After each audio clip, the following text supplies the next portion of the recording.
온 세상이 빙글빙글 이석증입니다. 아, 어지럼증을 그렇게 자주 느낀다면 너무 힘들 것 같아요. 이석증이 정확하게 뭡니까?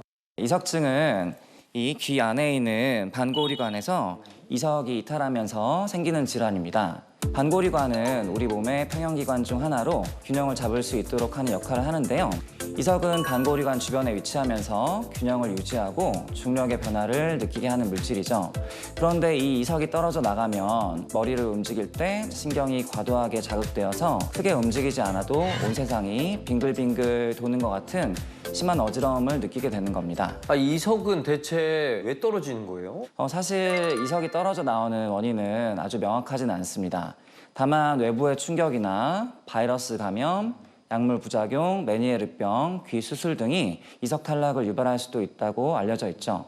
또 몸 상태가 좋지 않거나 스트레스가 심할 때, 감기에 걸렸을 때 발병하기도 합니다. 그런데 방금도 말씀하셨지만 이석증 말고도 어지럼증을 느끼는 질환이 다양하다고 하셨잖아요. 뭐 메니에르병도 있고요. 맞습니다.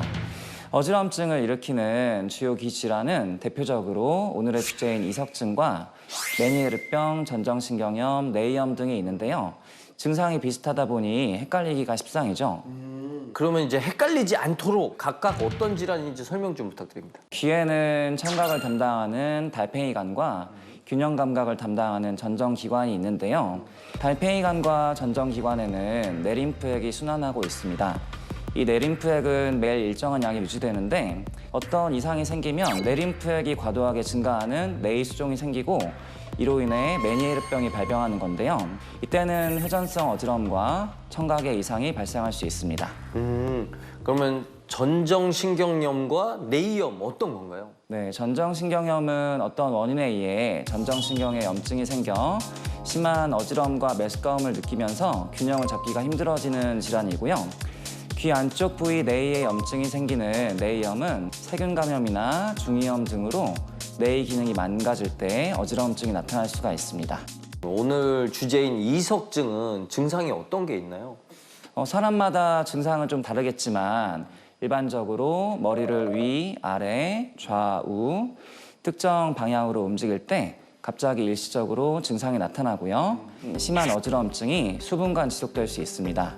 오심이나 구토가 동반될 수도 있고요. 트로트 가수 장민호 씨도 이석증을 앓았다는 얘기를 들어봤는데 근데 제 주변에는 이석증 앓은 사람 별로 없는 것 같거든요? 이거 흔치 않은 거 아닙니까? 땡, 그렇진 않습니다. 실제 통계를 살펴보면 최근 5년 새에 무려 28%나 이석증 환자가 늘었어요. 생각보다 흔한 질환이라는 거죠. 아니 왜 이렇게 자꾸 늘어나는 겁니까? 고령화 사회에 진입이 빨라진 게 원인 중 하나로 추정됩니다. 이석은 탄산칼슘으로 이루어져 있는데 나이가 들면서 자꾸 약해지기 때문에 고령일수록 더 생기기 쉽거든요. 그렇기 때문에 골다공증이 있거나 비타민 D가 부족한 현대인들은 특히 더 이석증의 위험이 큰 편입니다. 이석증은 어떤 식으로 진단합니까? 이석증은 보통 체위성 안진 검사를 통해 진단하는데요. 베개를 베고 고개를 돌리거나 젖혀서 어떤 세방고리관으로 이석이 들어갔는지 파악하는 겁니다. 드물지만 손에 뇌졸중이 생기는 경우 초기 증상이 이석증과 비슷할 수 있기 때문에 손의 기능 이상이 나타날 수 있는 다른 소견이 없는지도 확인하게 되고요. 아니 그러면 이석을 빨리 제자리에 돌려놔야 될 것 같은데 돌리는 방법이 있는 건가요? 이석증 치료는 반고리관의 위치에 따라 다른데 90도씩 고개를 돌리면서 이석을 원래 자리로 돌려놓는 이석 정복술로 이루어집니다.